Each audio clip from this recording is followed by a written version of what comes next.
Are you an ambitious leader ready to break through limiting beliefs, align with your purpose, and thrive in your career without sacrificing your well-being or postponing your true desires? I'm Diana Ordonez, certified high-performance coach and your host. Each week, we'll dive into actionable insights and research-based strategies to help you unlock clarity, build unshakable confidence, and take courageous action toward a life of impact and fulfillment. If you're ready to overcome fear, embrace growth, and step boldly into your next level, you're in the right place. Let's create a life filled with courage and purpose together. Hello, everybody. Today, we are joined by Denon Maximchuk, and he is a holistic health and relationship coach. And it's such a treat because we're going to talk about all things health and nutrition and why Denon has chosen to kind of mix all aspects of wellness in his coaching. And I found Denon actually through some of his relationship coaching content. And when I got through it, I actually found that there was so much more to what he does and so much more to how he works with his clients. And now, as I'm preparing to run a marathon, I'm just learning so much. And I thought it would be such a great thing for all of you to kind of learn more than I, even as a coach myself, thinking that I knew a lot about health and wellness, more than I thought I knew. So why don't we jump in? I'm going to just ask you to share a little bit about your background, because I think it's so interesting how deep you've gotten into holistic nutrition, and just with all the lab work that you got exposed to at your in your previous life, and what led you on this path to more holistic coaching, integrating fitness, nutrition, and emotional well-being. Oh, how much time have you got? It has been a wild journey this far, and thank you so much for the kind words. It's been a pleasure to work together and learn together, and the journey's only just beginning. But my journey really started back when I'd say I was probably 14 years old. So I learned how to skate when I was 13, and I always wanted to be a hockey player. But a big part of being a hockey player is you have to learn how to skate. And unfortunately, when I was a little kid, I fell once, and my mom was teaching me how to skate because she was a very high level figure skater. And I fell, scraped my chin, and I never ever wanted to go back out again. I was like, I got stitches. I'm scared. I don't want to do the thing. And eventually, I had to kind of reach down like Slim Shady, grab the nuts, and say, hey, we're going to do the damn thing. And I got on the ice and learned how to skate. I'm a bit obsessive, to say the least. When it comes to putting my mind towards something, I'm pretty extreme with things. And luckily, that tends to lead to good things in my life. So the next year, I made one of the competitive teams in my city, which was unheard of, to learn how to skate. And then the next thing is step up into that level. And I started going to high school that year at a hockey academy in our local community. So the high school luckily had a government program attached to it where you, instead of going to gym class, there was actually a hockey program. Because I said, if I'm going to do this, I'm going to go all in. So very quickly, skills progressed. And in that, we also had one of the sessions was training. So we would hit the gym and we would start learning to train as hockey players. And I found the weights electric. Now, one thing I didn't realize at the time is that testosterone makes effort feel good. And when you're in your teens and testosterone is flourishing, you touch those damn weights and you start to get a little pump and you're addicted. You're like, oh my gosh, this pain is incredible. And I often wonder if that's sometimes where certain kink things come from for certain individuals from an early age, especially guys. However, we'll get to the relationship stuff later, and we can talk more about that if we want to. However, that's where I got really into fitness. And I started to realize, okay, this is fun. This makes me feel good. This makes me feel powerful and energized. I was extremely skinny. And as I continued to move up the ranks in hockey, the next year I was playing on the top team. And then a couple of years played top level. And then a few years after that, I was playing in front of crowds of people. And throughout that time, I was like, well, I'm one of the smallest guys out there, skinny wise. not the tallest. I'm only 5'10", and many of the guys years above me were much larger, much stronger, and I was getting my ass kicked out there. So very quickly, I was like, okay, I need to get bigger. I need to get stronger because it doesn't matter how good you look on the beach. If you're not capable, what does it matter? So I started to dive as deep as I could at a very young age into nutrition, the all of the deep sciences of training, so I could understand how I could both maximize strength as well as hypertrophy and size of my body, while also maximizing functional capacity as an athlete. So I was basically performing science projects on myself since I'd say the age of about 15. And from there, it was just digging deeper and deeper into the research of all these things. Um, Eventually, I stopped playing hockey and I started to go to school for this sort of stuff and spent a couple of years doing that. After that and during that, I was training professional athletes, hockey players, like national level riders in BMX and all sorts of sports like that. But even while I was doing that, I found I was getting bored. I don't know what it was, but it wasn't tickling my fancy like I thought it would.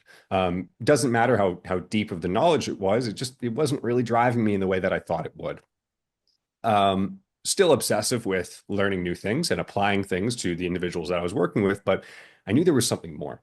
Flash forward a few years, I ended up starting a very female-centric holistic health company, which ended up turning into a functional diagnostic lab testing and health company, again, specifically for women. We noticed there was a massive gap in the market and realized that women's health was severely underlooked in the entire scientific community. Why is this? Is because all studies are basically performed on men. Now that's starting to change a little bit, but the reason for that is because women are so unpredictable. They have a monthly cycle. Men run on a circadian clock, a 24-hour clock, whereas women run on an infradian rhythm, which really just means, I believe an infradian clock is over 21 days. I'd have to remember what it is, but what we're talking about is really more a month long. That's how we see the monthly cycle for a woman. So that makes scientific testing extremely difficult because if a woman's at a certain phase of the cycle, it can completely change the results from one week to the next. So what we started to notice is that many things that were spoken about in the science of health recommendations really weren't applicable to women. And it was actually in many times harming women. For example, ice baths. I really don't believe in ice baths for women.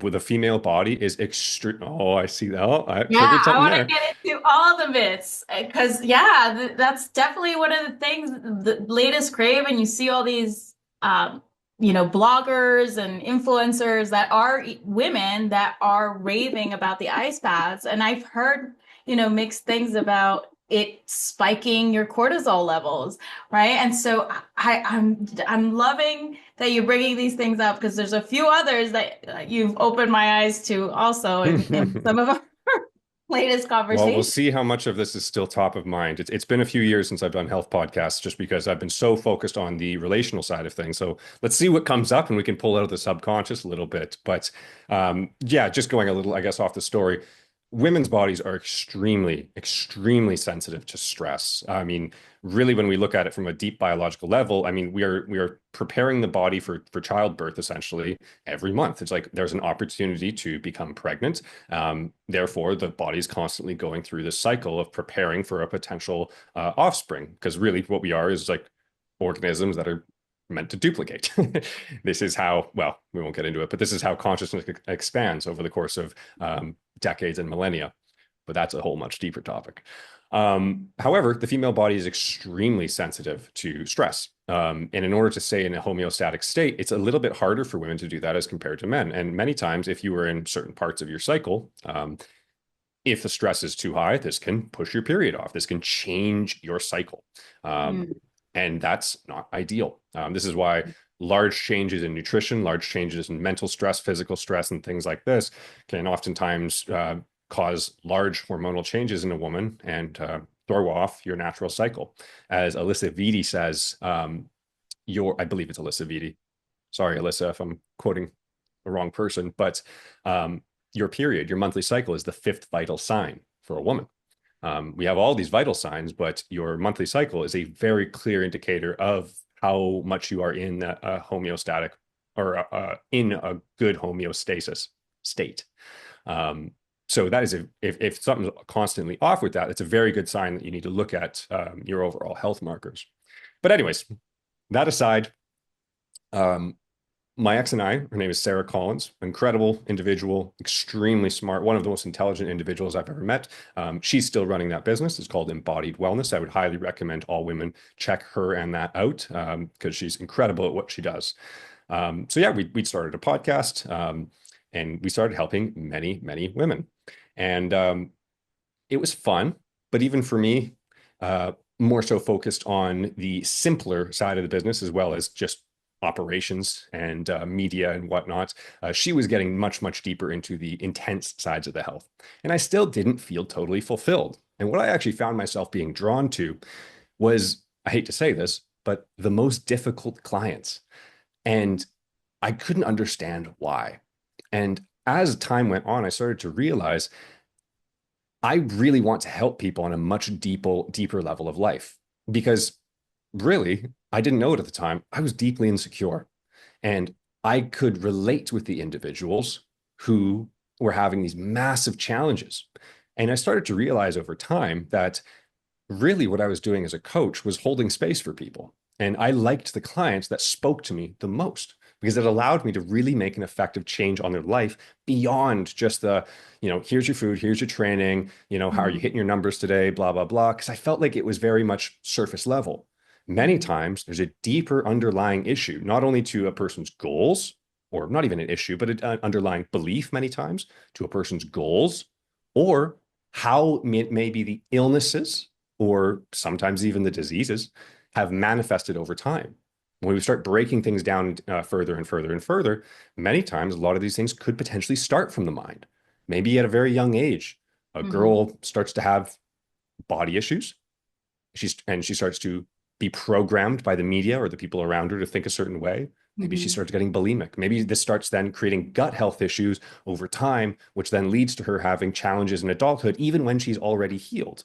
And as we can see, when we start going back, this is actually more of a mental thing than it was actually a physical thing. And now what we're doing is starting to trace back many of these symptoms that we presently see and starting to get to deeper roots of it.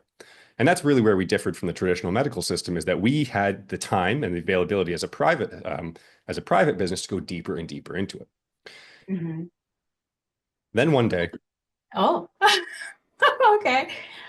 things That's changed. not, it sounds like your journey is like similar to mine. Like one thing always kind of led to led to another. So what happened when you started to see the need? Well, I didn't see it fully.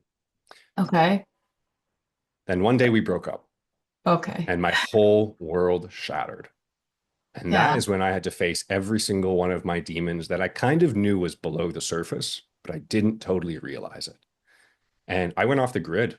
I took Okay. my savings and I went, okay, I now, and there was a few other situations that happened outside of that. Yeah, very interesting situations outside of the relationship, other business scenarios that basically left me somewhat high and dry. And at that point, I was um, mid 20s, had and basically had the chance to start over entirely. I pretty much was, I felt like I was a teenager again. I don't know what to do with my life. I'm all alone.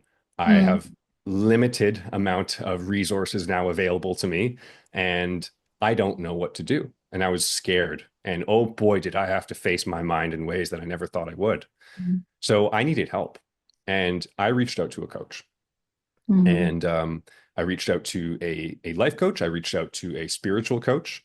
And it seemed like the universe was putting people into my place for support. And I was like, you know what? Let's just go with it because these guys mhm, seem to be able to help me in ways that I don't know. mhm, And I basically spent the next year of my life, as I said, I get obsessive. I wanted to know everything that went wrong with the relationship. I mm, wanted to know the depths of my mind, of consciousness, of everything to a degree of how can I make sure it was really coming from a place of lack of how can I make sure I never feel this pain mm, again was originally the thought. And I said, okay, I'm going to make damn sure that I know everything. everything that could ever happen. And randomly, about a year and a half later, I started having people just reach out to me. Now, I haven't been posting on social media. I didn't really have much of a presence at that time anymore. And randomly, out of the blue, a couple of people started reaching out that I hadn't spoken to in 10 years. And they said, "Hey, I need somebody to talk to." And I went, "Yeah, yeah, what's up?" And they're like, I, well, they were having, I can't say on a podcast, it would actually be illegal, but they were having very dark thoughts, let's just say. And I was like, "Okay, call me. Like, I can be here for you. It's okay." And it was really interesting because all of the things that I was learning was coinciding with what these random occurrences of individuals reaching out to me all of a sudden connected with. And I said, "Hey, you know what? I think I should start putting some stuff out here about relationships, about consciousness, about even these deep levels of spirituality, because it seems to really help these individuals." I put a few pieces of content out and it blew up. And I went, "Holy smokes." I came off these calls with these people who needed help and who just needed somebody there for them and wisdom in ways that they didn't have. And I never felt more energized in my life. I went, "Wow, I think this is how I want to help people. This is incredible." And then once the content blew up, I was like, "This is it. This is how I'm going to help people." So this is a long way of saying this is how I got to this point today. Never thought in my life I would ever be here. Of now, really, my main thing is helping people with the deeper relational side, which really what it is, it's a relationship to self, our own self-development project, which then coincides into a relationship. And there's many skills in both of those. However, the holistic health aspect is also part of the journey, especially when we love ourselves truly and deeply. We also want to take care of this meat vessel that our consciousness is traveling in the best way we possibly can so we can enjoy our life to the fullest potential.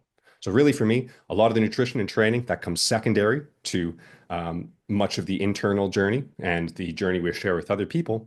And that's really what I do now. So thanks for listening. That's my TED Talk. Good podcast. Bye, guys. Yeah, yeah, actually, it's kind of a treat for me too, because I've never heard it all together like that.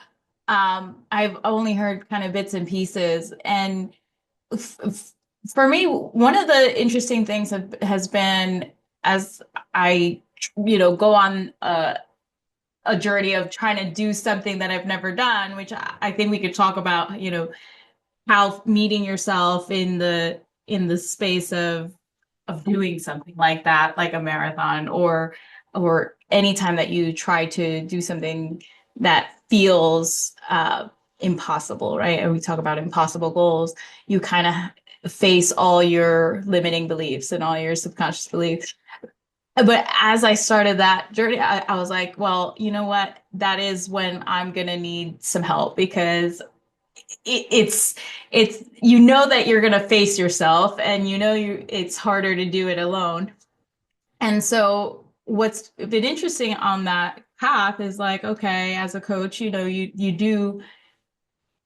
to learn as much as you can. For me, I was a psychology major and then industrial organizational psychology, so it's always been like mindset, right? And so I learned everything I could about the mind and how to like really like take hold of it and understand how it works and understand what motivates you and understand like self-talk and all those things. And then once I had a similar experience when I lost my husband, in that I was very scared and I was facing, all alone and starting over and all the things. And I thought I could still do that from that mindset place and realize there's so much more, right? And when we talk about, doing the deep work and the relationship with self, I found that,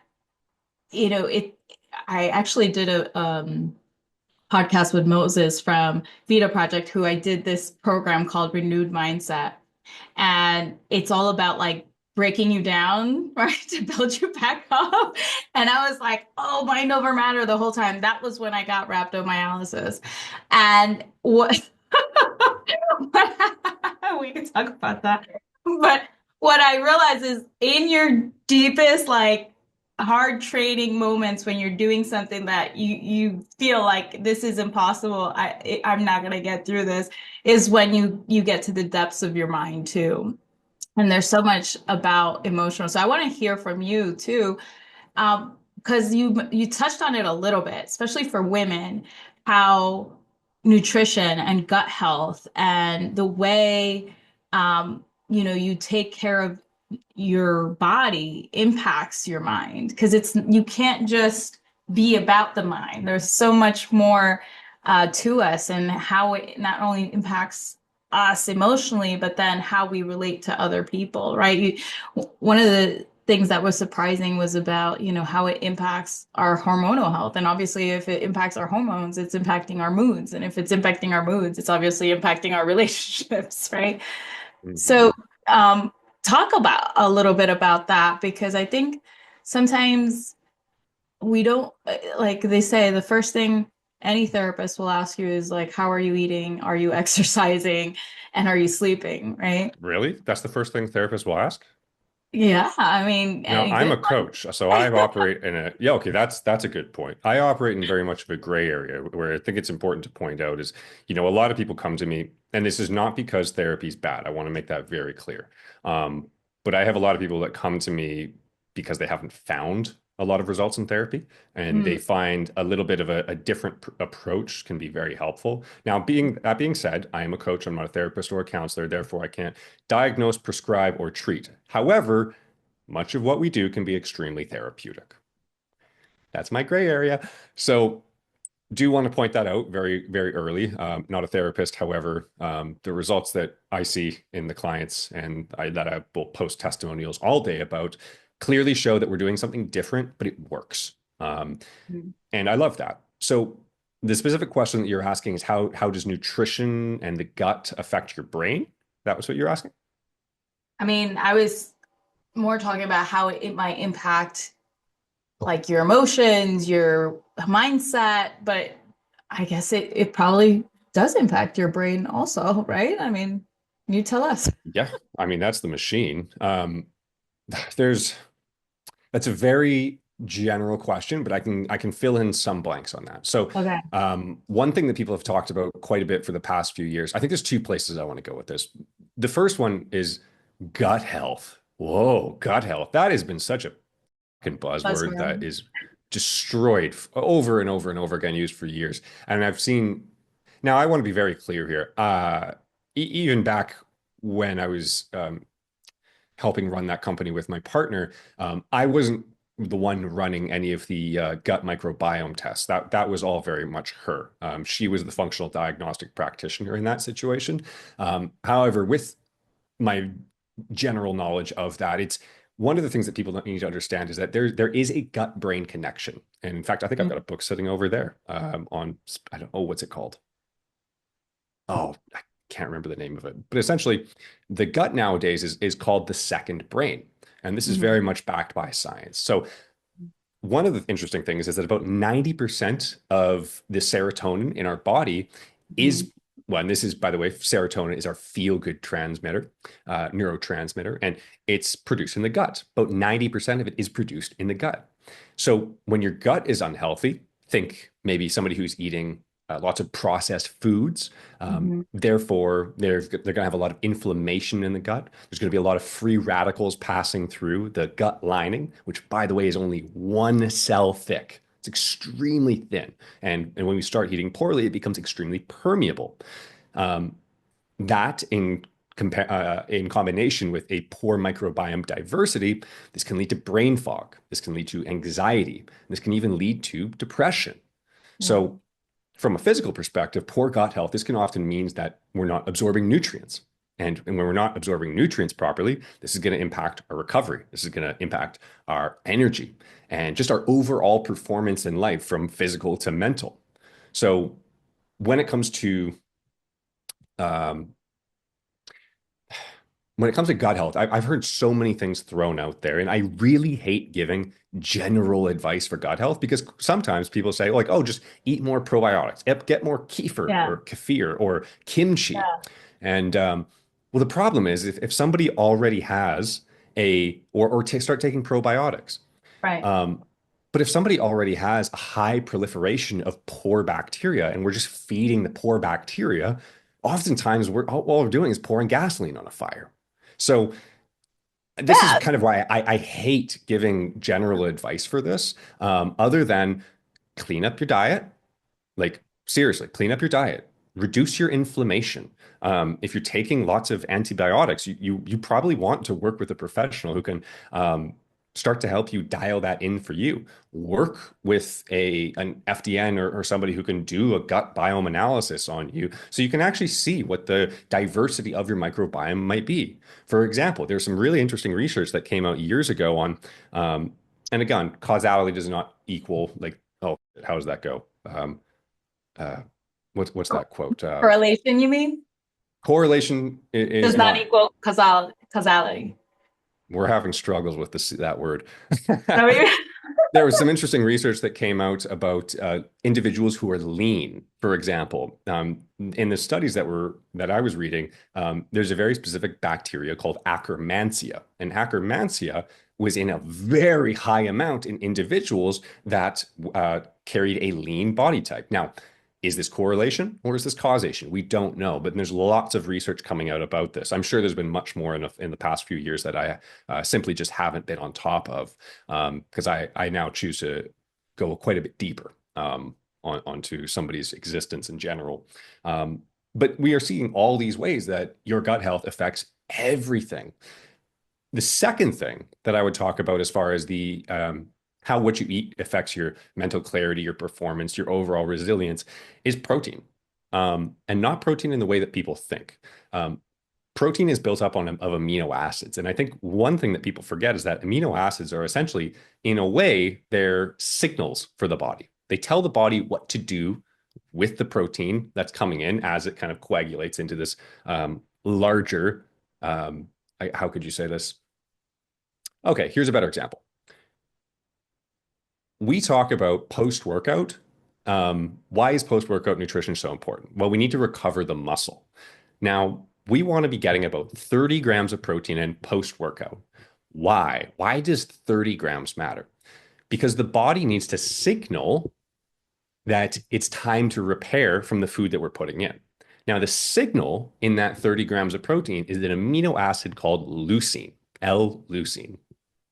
And at about 2.6 grams, leucine, it signals the body to go, hey, take this protein and start going into what's called muscle protein synthesis. Start synthesizing the protein from muscle. Oh, excuse you. excuse me. Yeah.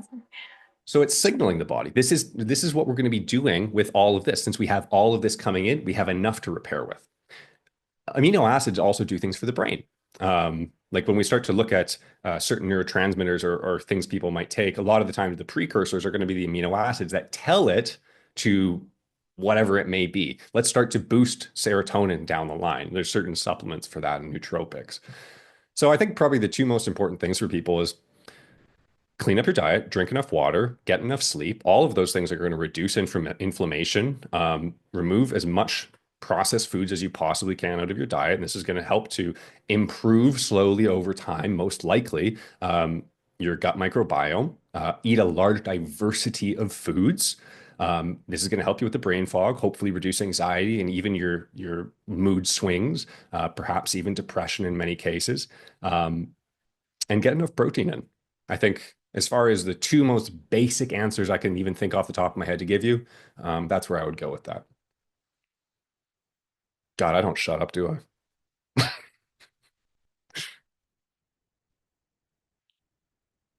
Oh no, I don't hear you. Oh, you're muted.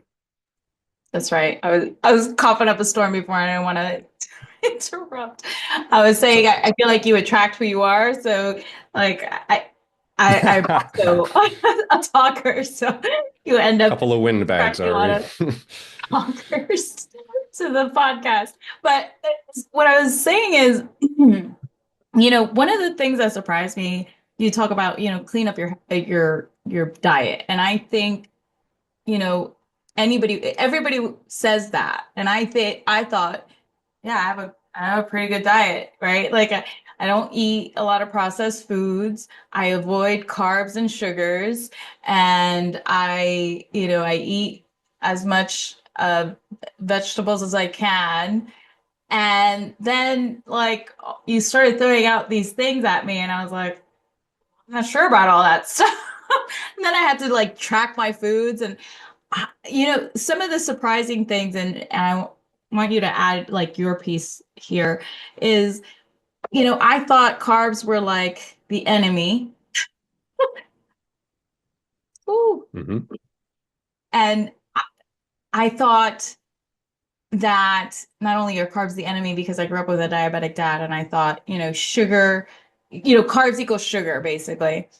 You Yeah. talked to me a little bit about like continuous tracking of your sugar levels, of your glucose levels, and how Yeah. like it's just really highly personalized to who it is. And then also when I started tracking the amount of food I ate, I could not believe like how much fat I was having and how many more carbs you wanted me to have. And so talk about why, like why these misconceptions and why you had me increase my calories. You had me have more carbs.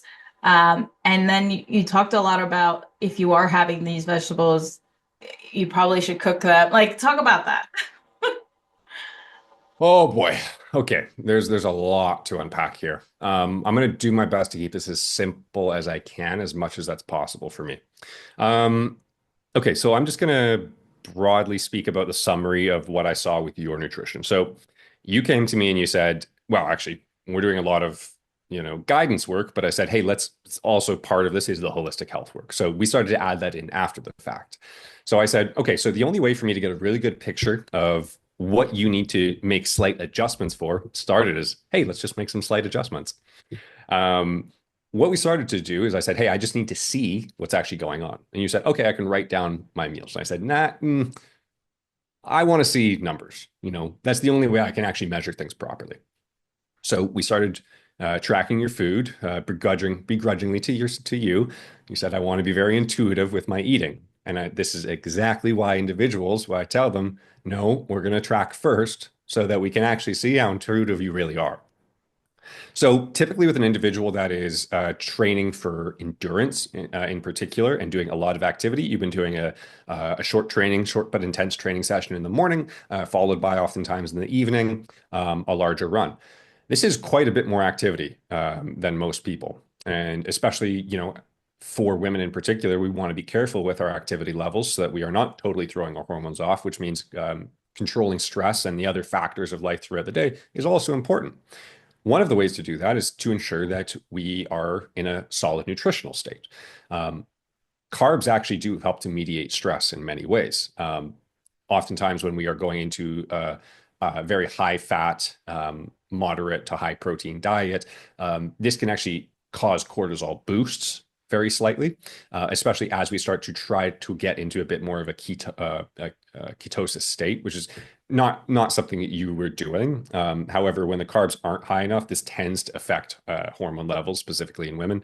We're not going to get into the nitty gritty in that, but I would highly recommend for women to not be going under about 100 to 115 grams of carbs a day. Um, it's a, I'm just going to generally say that. I'm not going to get into the science, but that's something for many years that Sarah and I were seeing with individuals. You start to go underneath that, we actually do start to see some health challenges start to come up for individuals, especially like the cycles started to change. Now, again, that's not my area. That's really more hers, but general recommendation for women. However, when you start adding the increased activity in there, we need enough fuel for that exercise. Not just for the resistance training, which is more glycolytic as opposed to oxidative. Like when we're doing a more of a marathon, we're going to burn more carbs in the beginning, but as we start to run more and more, we're going to oxidize fat, use the oxygen to actually break down the fat for more longer term fuel. But we still need enough glycogen in the liver and the muscles in order to provide enough energy into the muscles for the first beginning and duration of those exercise bursts. It's also very important for the brain. Um, so the glycogen is the broken down carbohydrates that are stored in the muscles and in the liver. Quite a bit actually gets stored in the liver. So, for example, if you did a fast, which again is not something I recommend for women, guys, sure, but again, women really don't recommend fasting. That's just throwing your body into a survival state, essentially. Really don't recommend that. But if we were to do a fast, the body's going to start to pull the first um, easiest forms of energy out of the body. And that's going to be glycogen from the liver and the muscles. Why? Because fat takes more energy to oxidize. We actually have to use our oxygen processes to metabolize that. So that's going to be the first thing that the body draws from. So therefore, we need enough stores of it available. And for the level of activity that you were doing, we needed more. We needed a lot more of that. It's more demanding for the body to burn fat.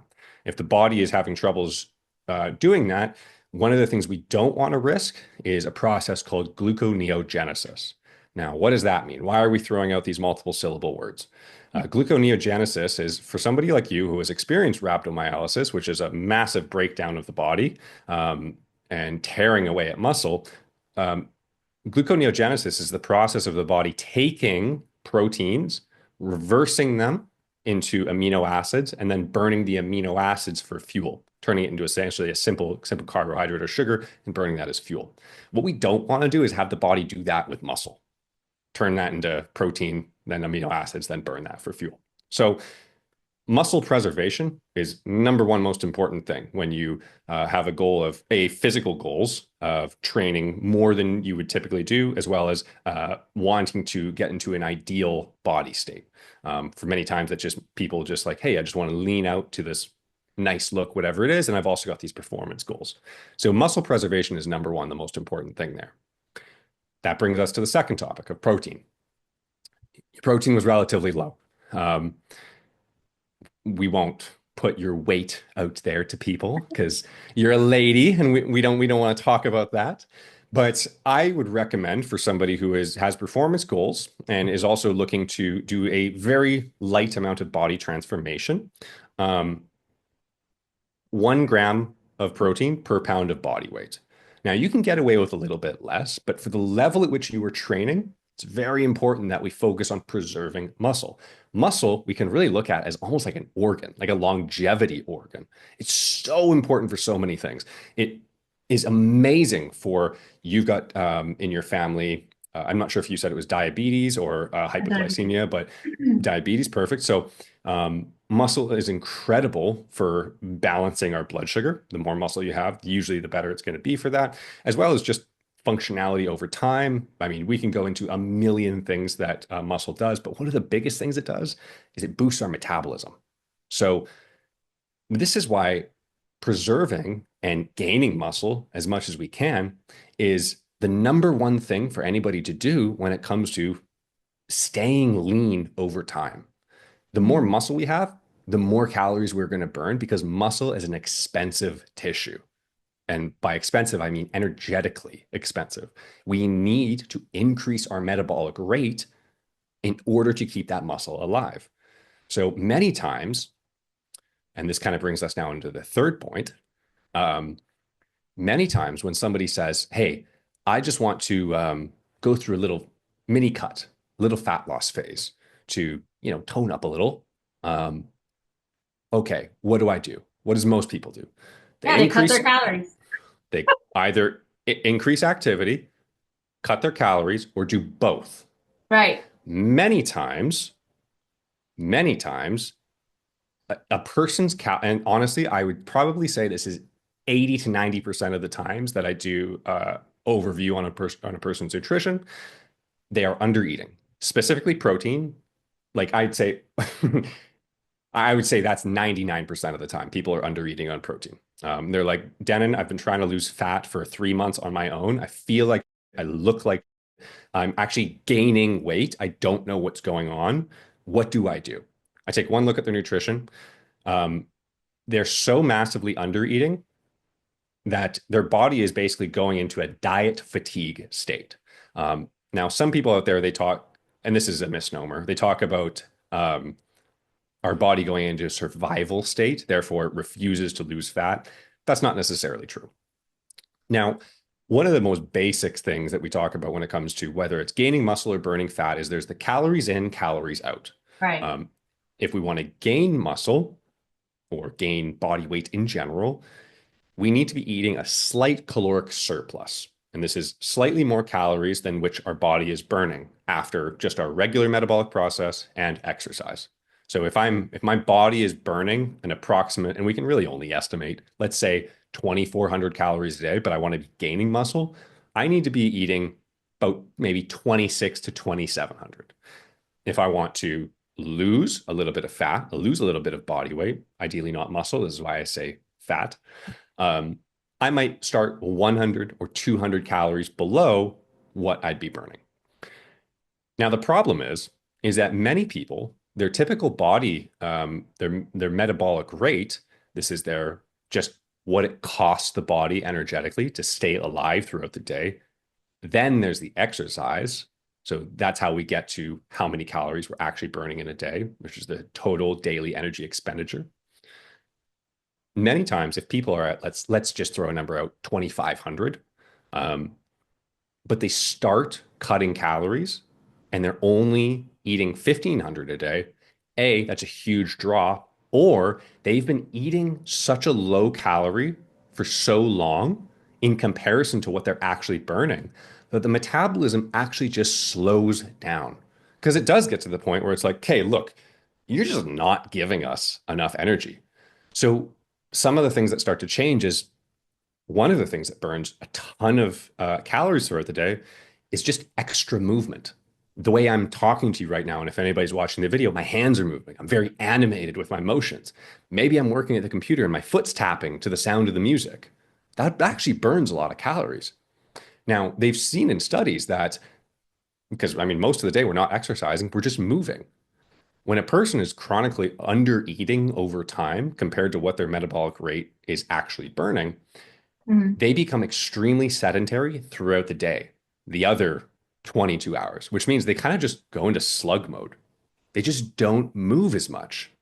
They don't do the extra actions. My hands, if I was like really underfed right now, I wouldn't move. I would look so stagnant and still on this. I wouldn't tap my foot. My walking speed might slow down. Everything starts to slow down. And this is a really good sign that our metabolism actually kind of needs a reboot. So this Mm. brings us to, and I apologize if I'm confusing anybody. I'm trying to make this as simple as I possibly can. But we were looking at your caloric intake and it was a bit low. Now, fats were just fine. That was actually making up a high amount of your calories. And we don't need to talk about that because that's more just a preference thing. You like cheese. Like cheese and peanuts you, and you like cheese. yes. Now, what sometimes we need to do, and I see this very often with individuals, is we actually have to reverse diet to start. Now, people don't like this very much, but what I mean by that is let's say you are eating 1,400 calories a day when really you should be eating 2,400 just to stay neutral. Now, your metabolism is slowed. Well, if we start cutting calories at 1,400 or increasing more activity at 1,400, where are we going to go? Your calories are going to get so low that you're going to be eating like a mouse. And this is where we're going to start to see some serious problems happen over time. This is where fitness competitors start to get thyroid issues. We start to see all sorts of hormonal issues start to cascade over time because the body is in a constantly stressed state. Now, we won't get into all that stuff because, you know, if Well, that's already happening to you, yeah, hey? like when you say that, I think about like there was a time this year where or last year now, where I was doing a lot of like hit workouts, right? And Mm-hmm. I thought like this would be great, but then all of a sudden I felt like I was gaining weight, and I was like, this can't be right. And I had heard about cortisol levels and it seems like all the craze is things like get into a ketosis state with a ketogenic diet. And I'm like, okay, like what if you're in ketosis, that means you've got no fats. What does that mean hormonally, right? Like I think about that. I think about like Mm-hmm. all the hit workouts that people are doing. How does that impact your hormones? Because I felt it like high amounts of cortisol from that. And actually I've heard, and you can uh say something about this too, is like it actually depends, like on the person, whether something is going to spike their cortisol levels or not. Like maybe for Yeah. me, running is okay, but for someone else, like running could actually be really spiking their cortisol levels. I don't know. And then the other aspect of all the craze is like you said, the ice baths and all these things that people are putting out there as very generic advice. And one, I don't know if they're good for anybody. And second is like, are they good? They're especially sounds like they're especially not good for women. Mhm. So I always thought, honestly, and maybe on some level you might agree with me because I've heard you say things like tracking your cycle is the best thing because it's like the most natural like way that your body is supposed to operate, right? So for me, I very much operate in this like mindset that, we weren't born to be doing like all these diets and tracking all these things and eating all these processed foods. If it doesn't exist in nature, it probably shouldn't be the way that we're eating, right? But I also believe that you would want to have a very everything okay over there? Getting some water. Don't mind me. Keep talking. Sorry, I'm distracting you.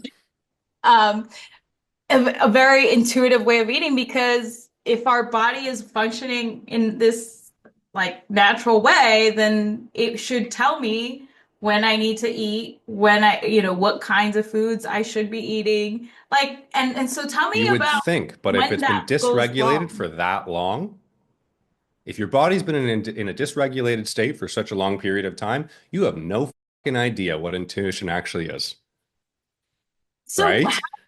how do we get dysregulated and how Are we do allowed to all these swear on this? we may have We to are like now. bleep it out. I hadn't decided, but my daughter has a first jar now. So I tend to drop Mm. all the not so good. Like, but like the two questions I have is like, how did we end up getting dysregulated to begin with? And then the other thing is like, why do the like, what about these myths or fads or like, how do they become? Because the other thing I sent you was like, you hear all the time about having apple cider vinegar to, reestablish the acidic state of your body, and you kind of put me in my place with that too. So talk about that, baby. Okay.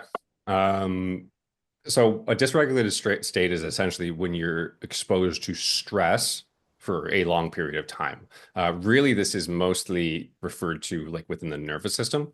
So stress, fear, Okay. overpowering amounts of emotions. This causes a dysregulated state in the body, and this is going to cause our nervous system to become stressed. Now, stress comes in both physical and other forms, right? Another dysregulated state, like yeah, it can be. Let's just say a gut issue that's persisted for a long period of time. For example, um, even a low level of inflammation caused by chickpeas or uncooked kale.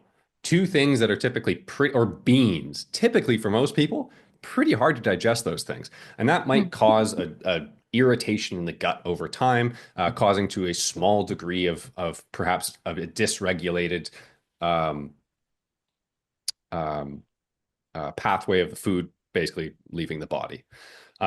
That would be like a really low level version of that. But a lot of the times we're going to be looking at the more emotional things that can be causing quite a bit of issues. We perceive stress in different ways. You're right. Like, for example, sorry, I got these fucking notifications keep popping up and it's distracting me. Um, our body responds to stress in many different ways. I know I have in the past responded to stress. I would say I was so, how would I say this? I had dealt with stress so well that I didn't realize to the point where I was like about to be hospitalized from going so hard. until finally one day the body just like totally shuts down. I didn't realize actually how dysregulated I had been in that case. Like, is that what's the word I'm looking for? Am I highly resilient, or am I just completely out of whack with reality? Right. So Right. really, Like it's when not we're in in a tune stress with your state body. yep. I'll give you one example of a woman who um, years ago was working with. She had been in such a stressed state for such a long period of time. Stress affects everything. Stress affects our gut. It affects our sleep. It affects literally everything. There's a reason they say stress is like smoking. Like it will kill you faster. You need to deal with that. It's extremely important. Stress can be a good thing in small amounts. It does allow us to improve our resilience. It does allow us to adapt. It can be important, but a constant exposure for periods of time is not great. We need to recover. We need to adapt. Just like we train a muscle and it breaks down very slightly, we get these micro tears. We need to give it time to rest. Um, I talk about this with CEOs sometimes, where I really think they need to adjust the structure of work because I think people should have less days of work, and I think they actually get more done. And this has been corroborated in research. For example, with guys like Stephen Kotler, who wrote the book Stealing Fire, where what they did is they helped people get into flow states for a few days of the Mhm. week. And employees at Google, for example, is one of the companies they tested this with, experienced more output of work in less days as Yeah. compared to people who worked 9 to 5 for 5 days or 6 days, because of the fact that we as humans really work better in cycles and sprints. In the history of time, we've never really done things consistently for long periods. We require, for example, I as a man, I go out and hunt, I kill, I bring the kill back, and then I might rest for 3 days before I go out and hunt Mhm. again. Um, this all changed in the Industrial Revolution. So I would actually say at all times, our very ancient human bodies are constantly, constantly working against their very own nature, which is why Got finding it. ways to relieve our stress is extremely important. So, this one woman that I was working with many, many years ago, um, she had been in a stress state at her job for quite a long period of time. And it finally got to the point where, like, hey, I really think like you should either take a step away, quit your job, or get a new one. I don't remember exactly what happened, but her stress went to like zero for about 4 weeks. And in the course of about 8 weeks, it might have even been less. It might have been even 4 to 6. She lost like 35 pounds. We didn't even touch her nutrition. She Wow. started walking more. She started training a little bit more. There was like very small adjustments to some other things, but her external environment, which then affected her internal environment, dramatically changed her health. Dramatically. Yeah. I've also seen this work the opposite way. Actually, my friend Brooke, um, she was preparing, she's an IFBB pro bodybuilder. She was preparing for a big show, and she had 2 weeks of extreme psychological stress created in her life from a situation with one of her close friends, and she gained 14 pounds. Her body just started to soak up water, and she started to put on fat, and she looked completely different, and her coach freaked out. We don't actually realize how easy it is for us to fall into a dysregulated state. I don't remember what the rest of the question was, but deal with your stress, people, is all I'm saying. Sleep enough, drink enough water, the Yeah, basics. definitely. Definitely stress is the culprit so many of the times, right? I guess the other thing was like how come all these like fads get into the marketplace that actually do exactly that, which sounds like they all dysregulate us or don't do anything at all, like you talked about with trying to regulate acidic levels with apple cider vinegar. Oh, okay. So that's okay. Blood acid levels is different than gastric acid levels. Okay. Um, your blood pH, your body So, regulates that. If your blood pH goes off more than like a couple points, you're dead. right. Your gastric pH is different. Okay, so how should we be? Because the this is actually like I sent you a reel. Like someone's like, I'm putting my body under massive amounts of stress, and so I Oh want yeah, to that make was sure that I'm dumb. not that the alkaline level of Yeah. is good, so that I can continue to shred fat. But that you said that you like debunked that completely. Yeah, it was, no, it's completely. What I would understand, yes, if you're eating a highly acidic diet, um, your body's going to have to adjust. Like for example, I have always experimented because I like to try things. I, as a guy, am not scared of keto, and I actually find keto works extremely well for me. Do I recommend it for you? Mm. No, I don't. I really don't recommend it for you. For me, like I said, I was a hockey player. I've experienced, and I moved up very quickly through the ranks. And before that, I was in martial arts. I've experienced a fair amount of concussions, and it might not sound like it, but it has massively affected my linguistic abilities. I used to be able to speak at a much higher level, and what's see here, I'm showing you exactly where I struggle now is my memory recall and my word recall is severely inhibited compared to what it used to be in my teens before all of the concussions. Everybody used to make fun of me actually of how I was basically a walking dictionary, but I don't have that anymore, and it's something that's actually used to cause me a lot of stress. So a ketogenic diet can be very helpful for individuals who have experienced brain trauma. So for me, I was like, great, let me pull out some of the inflammation that can be created from carbohydrates in an excess state. Because from many years of bodybuilding and fitness, and that's something I didn't even talk about in the intro, is I've always been in the fitness industry. Um, Not anymore. I was like, okay, I want to repair my brain. And I remember the day I wanted to do that because I was in a parking garage underneath the Thrifty Foods in Port Moody, BC. Um, and I burst into tears crying because I went to go type my license plate number on to basically like pay for parking. And I walked back to the car 3 times because I couldn't remember the 6 numbers. And I just sat there. And the last time that I went to the thing to type it in, I got like the first 2 numbers and I couldn't get the rest. And I just cried. I was like, am I getting like, is this, am I just low on sleep? Is there other things on my mind? Or is this early onset Alzheimer's? And I sat there scared out of my mind. I was really, really, really scared. So I was like, okay, I need to make some changes right now. Yeah. So I started to experiment with a ketogenic diet. It can be extremely helpful. All of these things that we're talking about are tools. Now, to get back to kind of where I was going off on a bit of a tangent there, apologies for that. A ketogenic diet can be very non-alkaline. I could just put it that way. It can be highly acidic, especially if I'm eating quite a high amount of animal fats from maybe certain cuts of steaks or whatever it is. High protein in general, amino acids, it's going to be more acidic.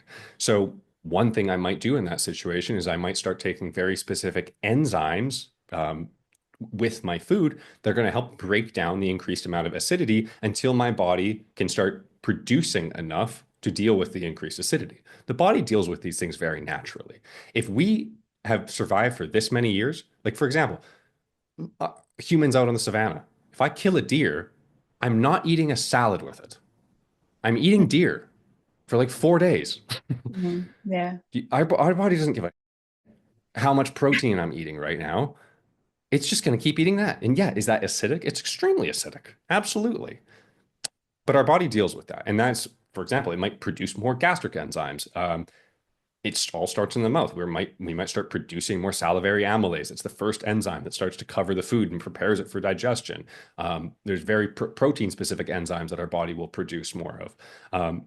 Our body deals with that extremely well. However, if you want to aid it in that, yeah, there's little tips and tricks that you can try for that. But our actual blood alkaline levels are regulated to like a point 0.1. And if that starts to go off, yeah, then it can cause serious health issues. So no, that's not going to have a dramatic effect on your blood alkaline levels. Don't need to worry about that. However, when I talked about myself doing keto, it's a tool. You need to see what works for you. Am I saying that that can't be something for women? No, I'm not actually, especially post menopause. You know, when Mm. for example the hormones entirely change. Yeah, that actually could be something that may work for you. Am I an Mm. expert on the female health stuff? Even though I help to run that business, I would say no, I'm probably not the one to talk to about that, but I could see situations where that might be useful. Maybe fasting could then become a potential tool in your arsenal that you occasionally use at that point. But until Mm. then, probably wouldn't recommend it. Yeah. Yeah. So you said something. something too about I did say things.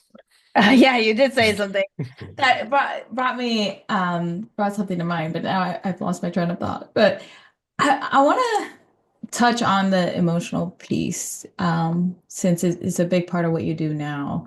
Um, when you talked about like burn it, basically that woman was burnt out at her job. And you talk about even like highly stressful relationships, right? Since that's what you do. Um, when One of the you many things.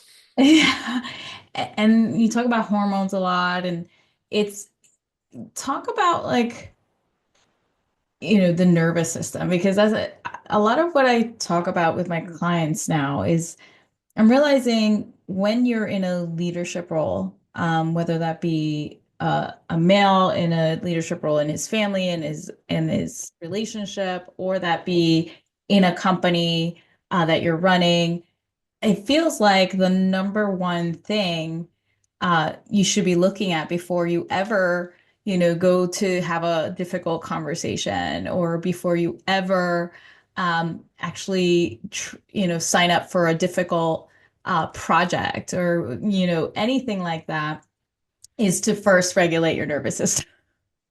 It's like your Yeah. problem is not your lack of confidence, or, your you're not feeling stuck because there's something wrong with you. I feel like the big gap in high performers, because a lot of these all or nothing kinds of people end up in these situations where we end up burned out, and we end up doing more than we can take on, because like you said, there's an underlying emotional need that we're trying to kind of fill. Talk about what are some of the ways that you help people with that emotional regulation, with the nervous system, and how that plays into, what's their physical health, what's their nutrition, like why do you make it such a point to do it together, and like treat them holistically that way? Okay. So some of the ways that I help to guide people, let's start with the nervous system regulation. We're going to leave fitness and nutrition out of this altogether for now, because that really comes afterwards. So let's say I look back into my 10 plus years now working with individuals. Um, Let me see if I can use a good example. So, woman comes to me and says, I want to lose 10 pounds in 12 weeks. I say, great. Now, there's two options here. We can lose 10 pounds in 12 weeks, or I can look a little deeper into that and go, why? Why do you want to lose 10 pounds in 12 weeks? And they go, well, I just want to lose 10 pounds. Yeah, but like I'm gonna turn into a 2-year-old here. Why? Why? Why? Mhm. Let's dig a little Mhm. deeper into this. And she might go, okay, well, I want to feel sexy. I don't feel attractive. I saw my husband check out some girl's butt in the mall, and I didn't like that because he didn't check out mine. And that made me feel insecure and not sexy. And I go, oh, interesting. So there's an entire psychological element to this. So now there's a worthiness issue that comes to Mhm. this. Oh, so this is much deeper than just the physical body, isn't it? Okay. So you want to lose 10 pounds. Now, do you just want to lose that for 10, 12 weeks? What's going to happen? Because we can diet hard, sure. But let's say you want to lose 30 pounds. You might, hey, if you really want to fuck yourself up, I can make you lose 30 pounds in 8 weeks. You're going to gain 35 back in the next 16. So what's the real issue here? Okay, so you want to be lean. So just for 12 weeks or life? Okay, you want to be lean for life. Oh, okay. So really what this is an identity shift. Not only is there an identity shift, but there's a mentality aspect underlying that as well, as far as like, this is what I want to be. And here's where it's triggered by. I don't feel worthy. I don't feel sexy enough. I don't feel worthy of love. I don't feel like I should be loved unless I look a certain way. So then we start to go, okay, interesting. This is much deeper than just losing 12 pounds. And this is kind of why I would call it lean for being lean for life, is not an action, it's an identity. Um, so we need to we have to take a holistic approach to this, in my opinion, if you're a responsible guide mentor, trainer. I don't, whatever you want to call it. If you ask me what I do for a living, God, that's the worst thing I could ever answer. I don't even know. I'm having an identity issue. Um, but that's when we need to start with that individual of like, okay, so we can do all these things to help get you into the body that you want, but it really does have to become, who are you? You know, Mhm. what is the person that you do? Now we also need to look at the triggers. So what's going to happen if you went out for dinner with your friends last night Yeah. and maybe you guys came back to your friend's house and you ate a bowl of chips, lots of sodium, and you gained 4 pounds of water from all that sodium you brought in. I'm not saying sodium's bad, guys. I'm not saying sodium's bad. Most people actually undereat sodium, especially if you're highly active. And unless you've got blood pressure issues or hypertension, sodium is probably the least of your worries. Just want to put that out there. But let's say, yeah, you put on a couple pounds of water. You know, your wrists look a little softer than they usually do. You immediately start freaking out. Your nervous system ramps up and you go, oh my God. Now, all of these programmed beliefs and behaviors, maybe, and this is a true story. I had a client who had serious body issues because, oh, bless you, because when she was 13 years old, she was walking down the street with her mom, who wasn't a very good mom, and an overweight woman walked past them, and her mom went, "Can you believe that slob? Can you believe that anybody would get themselves to look like that? How does she have the self-respect?" I believe is exactly what she said. How can she have the self-respect to even leave the house? From that moment on, that girl had massive body issues and um, actually full-blown like mental diseases around food for pretty much the rest of her life that she had to work with a professional and dealing with. So when it came time to actually working with me, she had been working through a lot of trauma around that, around her body. And so it was beautiful that she was now in a more healed place, but the triggers were still active. The human body is different than the mind. And I like to say we need to get the body and the mind into a coherent state. It's as if we have two minds. Uh, there's the rational thinking mind, but there's also the completely unconscious mind. And an example that I've used with you and I've talked about with the group sometimes is when you go to sit down at the computer to write that email, but your body wants to get up and go wipe the counter down, or maybe just do a bunch of little tasks around the house to distract yourself from this thing that you actually need to do. If the body controls us, the unconscious mind controls us, it's very hard to make shifts happen. So when we can regulate our nervous system to the point where we start to be aware of when the body is trying to trick us, to take over, to Right. keep us in the same patterns of behaviors and unconscious programming that's kept us in this place, then we can start to consciously override and go, okay, let's maybe take 4 deep breaths. We're aware of this thing happening. Okay. And then usually I'll put in place some sort of protocol that the individual can use to ground themselves, to create a coherent state with the mind and body, and then choose a new behavioral action that they can move through. And this is why, like when it comes to identity change and it comes to whatever it is, it is highly behavioral. And we do have to go deeper than just eat these foods, bro. Just lift this weight, bro. Like, sure, but Yeah. we do have to go deeper than that. So I'm not sure Yeah. if that answered your question, but that's kind of a little bit of the way that I look at things with individuals is it really does need to come down to reprogramming a new person Yeah. to, as Joe Dispenza would say, breaking the habit of being ourselves. Right. Yes, exactly. And it does take a certain amount of desire too, because I think about how many people think about, well, this is who I am. They come Mhm. at it from a place of self-acceptance, and yet, like, you have to want something different. You have to want it badly enough. Um, because it's Got in like, a lot of trouble about that in the back in the day. I was one of the few people that I did a whole podcast on what is health. And it was after Cosmopolitan magazine put out um, they actually do this every couple of years to, I think, make themselves relevant, but they basically put on this whole plus size model thing. But it wasn't plus size model, it was obese. And they yeah, were showing, hey, this can be healthy. It's not.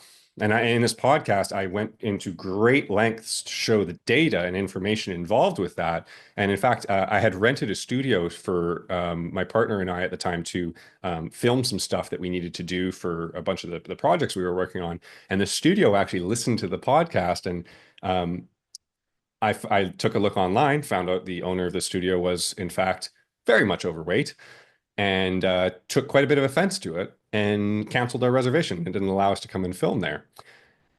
And it was really interesting because I asked them, I was like, what were the issues that you had with the podcast?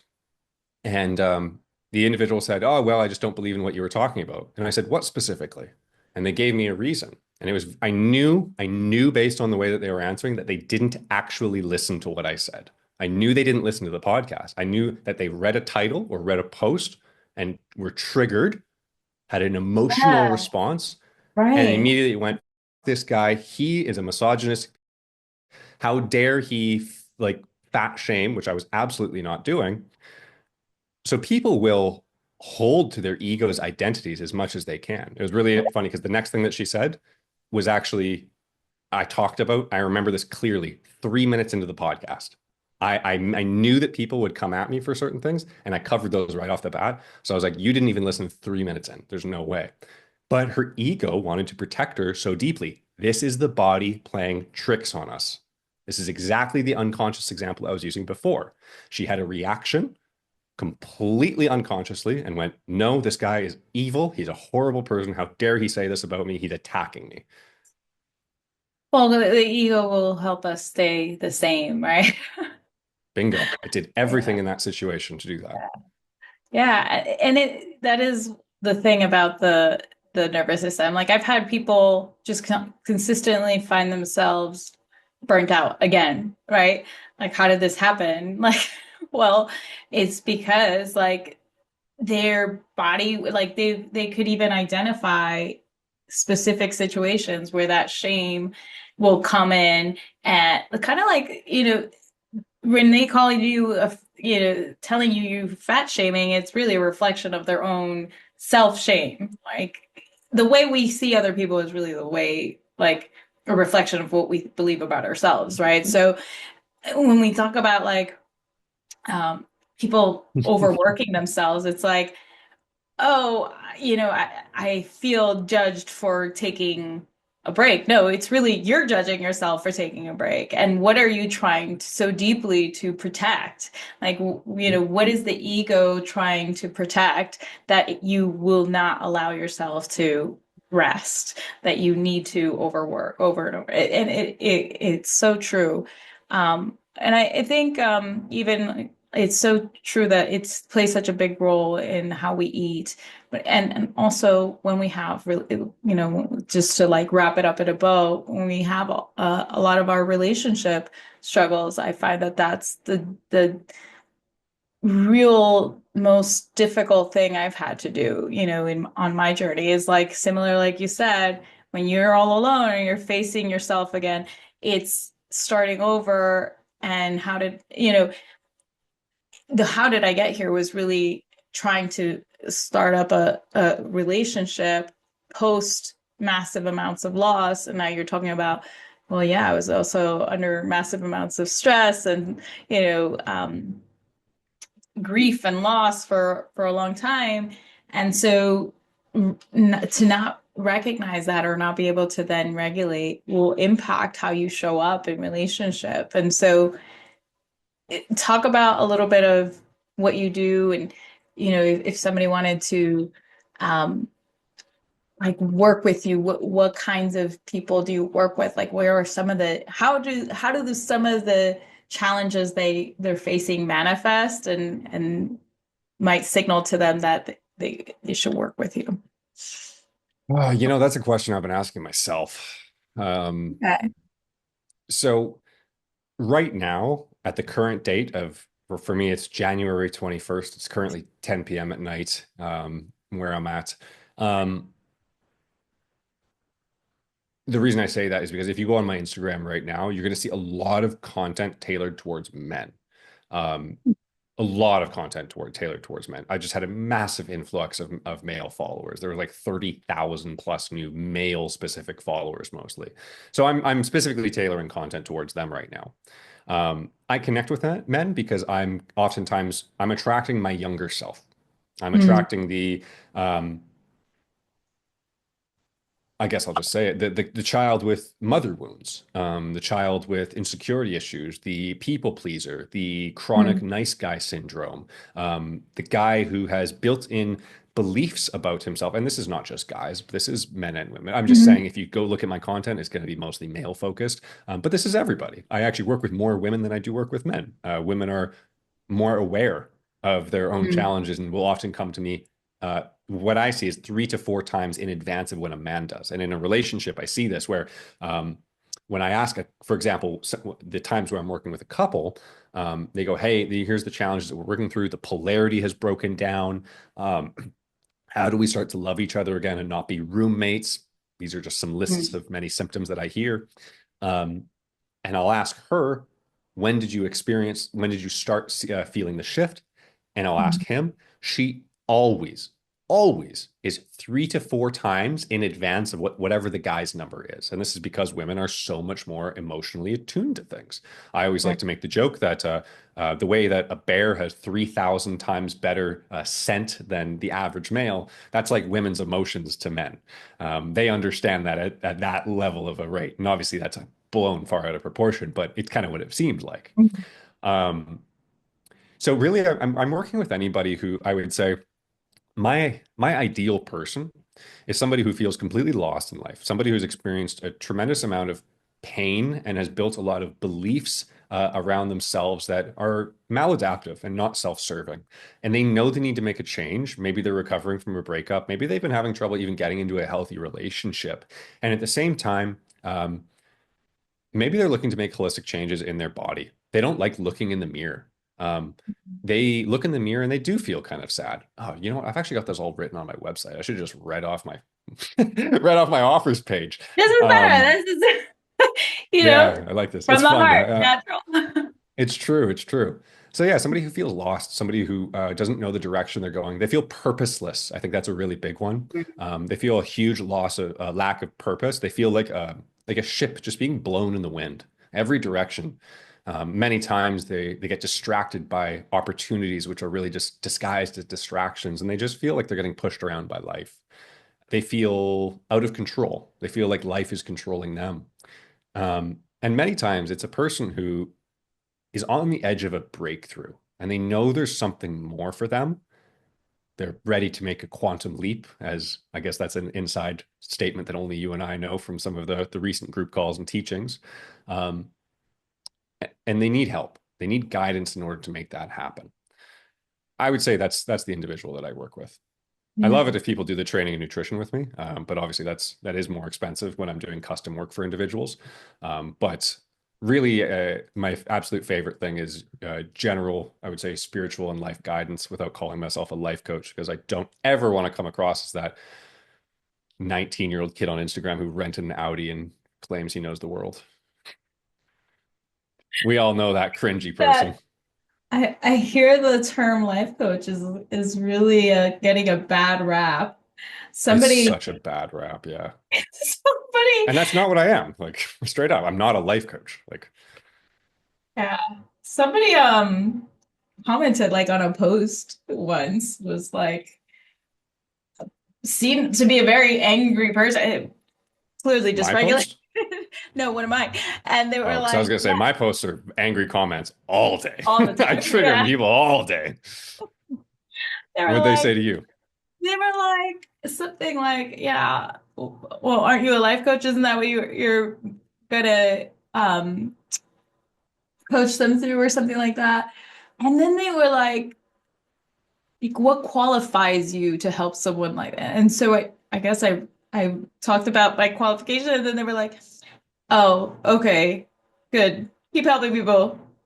But all those other life coaches that just hang their shingle and call themselves a life coach, those people, that's who I have a problem with. It was something like that. It was just like, I guess, like, yeah, he was taking issue with everybody can be a life coach these days, kind of a thing. Yeah. Oh yeah, of course. Well, no, I think some people just want to be liked and want to be motivational speakers. So they'll try to act motivational in order to feel like they're making a difference, which is not life coaching. Right. Professing statements is not coaching. Like that's very different, and that's actually something I sat down with an individual. I oftentimes am working with other coaches. Coaches need coaches. I have coaches still Right. currently to this day. We need advisors, especially men. We need advisors in our life. It's the king's court, essentially. But I was sitting down with the coach one time and he was asking me questions. He's like, I just don't feel fulfilled in my career. And I understood that because I've been in his place. He's like, I love making the content. I love talking about these things. And I was like, well, that's what you love is professing, but you don't love the coaching part, which is really the hard part. So Right. there's a big difference there. And I think, one of the most difficult things for anybody to do is sit in silence with their own mind. It's so terrifying for them. And this is something that I actively work on with individuals is highly tailored presence practices. Um, and I don't just mean like sit down and do a 5 minute meditation, because that's typically just a glorified nap for an individual. But we can really figure out the exact processes in which that we are going to apply to your specific practice so that there is a tangible outcome to it. But many times getting comfortable with your own mind is a huge step in being able to actually get through to those questions that you're looking for answers to. Love that. I love that. Yes. Yeah. Anyway, actually, yeah, that's a good thing to mention too on the call is like if you haven't worked with a coach, a lot of people have that misinterpretation of what a coach does and they aren't like anybody. I always I have this thing about like put a note on your monitor. You're talking too much, or do you need to be talking right now? Because right, the best coaches say the least, actually. Sometimes it really depends on the person. It really depends. Like I have guys that come to me and they're like, honestly, I just like some guys, guys and girls, obviously I'm just saying guys generally. Some people, as I start to get with working with them, I realize the first 20 minutes of the call of our discussion, like we might do weekly or bi-weekly calls.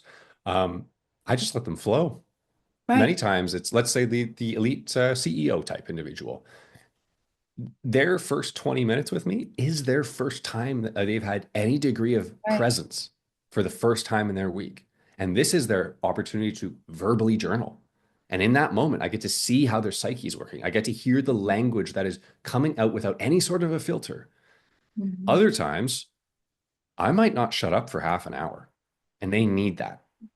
Maybe I actually do need to profess because I need to show a perspective that they simply don't have. It really depends on the individual, and you need to know the person. I mean, coming from a hockey background, I had some coaches who were super, super nice to me. They were called a player's coach. It's almost like they're your teammate. I also Mm. had coaches who were physically abusive, treated me like shit, screamed at me. I left at practice and I went home and cried. I was so frustrated and angry. And those were the best coaches I ever had. They made the biggest changes in my entire life. One guy in particular still holds the professional hockey league record for most penalty minutes in a game. I hated him. He really liked me, apparently. He saw a lot of potential in me. He wasn't my actual coach. He was a coach in the program that I was in. And I didn't realize how important he was in growing me as a man and putting me through the trials of dealing with some of these things until he was gone. And it was only after he was gone that I went, wow, he was one of the most impactful people I've ever had. I had to stand up to him. I had to talk back to him. I had to stand up for myself. There were so many things that he did for me as a man that I was like, wow, that was really important to go through. I learned respect from this guy. I learned so many things on the ice and off the ice about how to show up, about emotional and mental resilience. Um, and to this day, what a character he is. Bit of a nutcase, sure.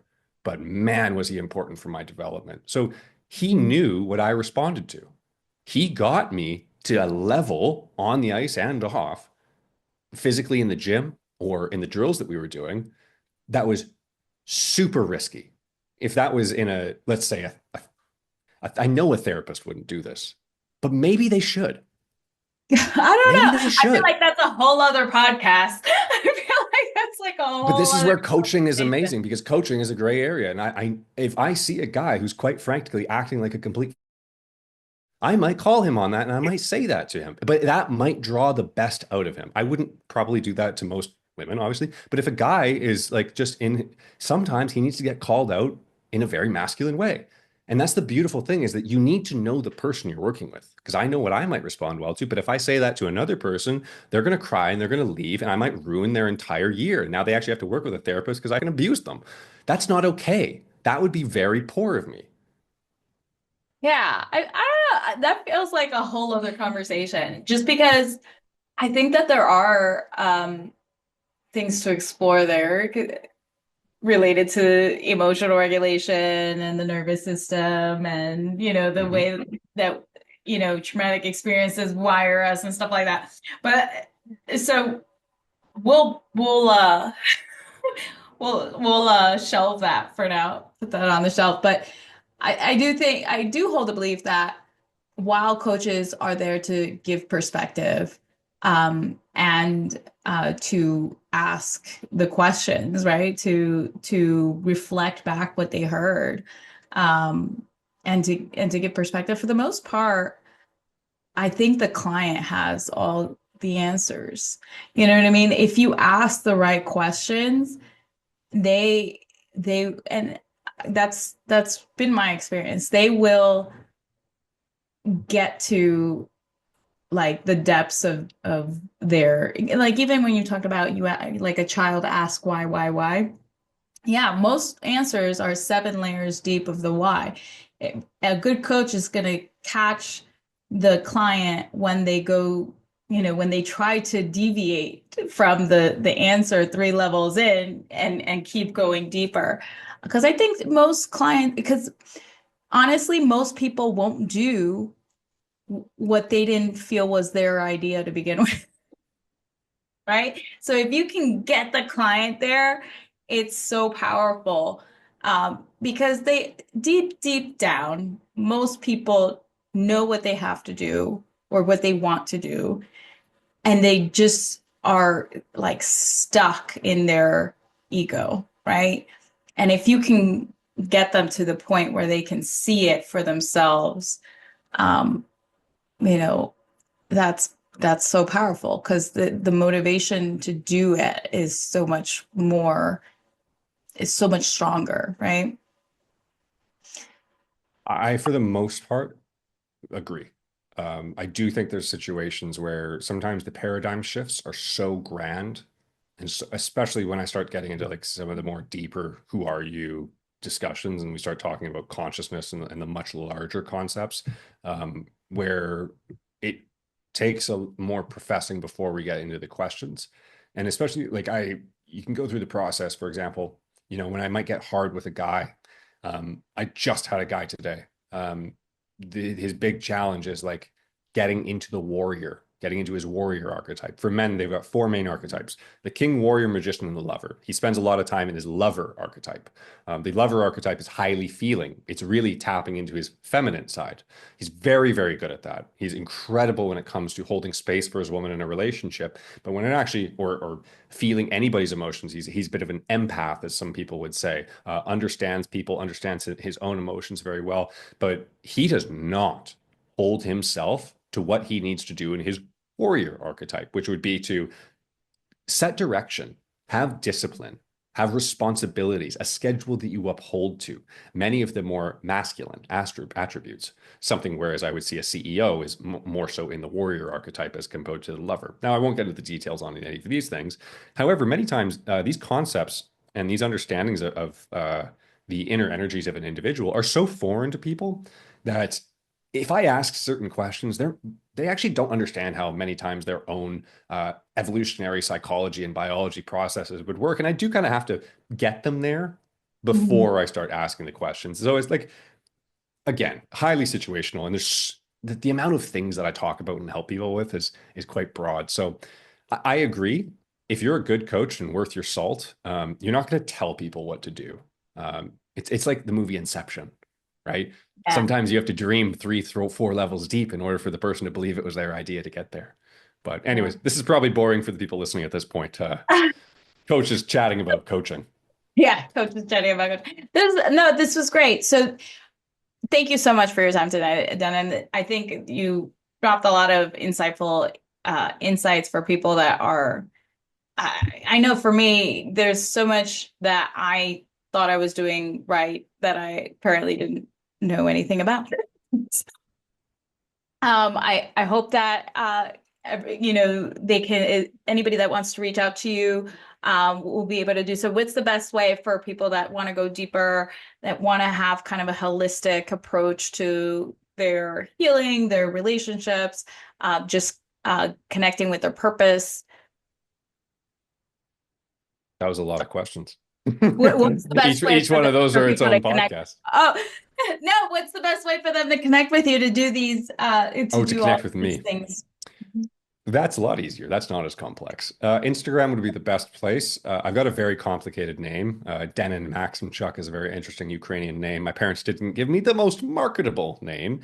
So I Oh, think the best thing for you to do would be to drop the link in the podcast notes. Otherwise, my name is spelled Denon.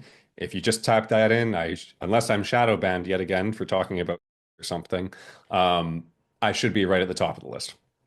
that's great. I didn't know you were Ukrainian. I was actually Well, I'm born. Canadian. Family's Ukrainian.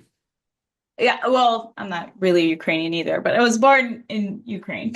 Ah, So, so you were born in Canada, so you don't speak Russian or Ukrainian then? I know some words in Russian, and I know what pierogies are, but other than that, no, I'm very much maple syrup and igloos. That's fun.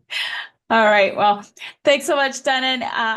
I hope that you have a great rest of your night. I know it's so late over there. I appreciate you taking this time, especially late into the night. We're in Vietnam, right? Where it's nice and sunny, Currently in beautiful. Da Nang, Vietnam, where it was 25 degrees today on January 21st Ah, and 25 Canadian, whatever that temperature is. so now I don't feel so Sunburn. bad. Now I don't feel so bad. Enjoy the beautiful Exactly. beach tomorrow. Thank you. Thank you. Look Well, forward to the next one. Chat soon. thanks, Denon. Take care. Thank you for tuning into today's episode of Courage and Purpose. I hope today's insights inspired you to take bold action and align your life and career with what truly matters to you. If you're ready to dive deeper, I invite you to download my free Action Indicator Assessment, a powerful tool to help you uncover what's holding you back and take the next step towards clarity and confidence. Just visit www.lifeonpurpose.coach/action indicator to get started today. If you found value in today's episode, please subscribe, leave a review, and share this podcast with someone who could use a little extra courage on their journey. Until next time, stay true to your purpose, lead with courage, and keep thriving. I'll see you in the next episode.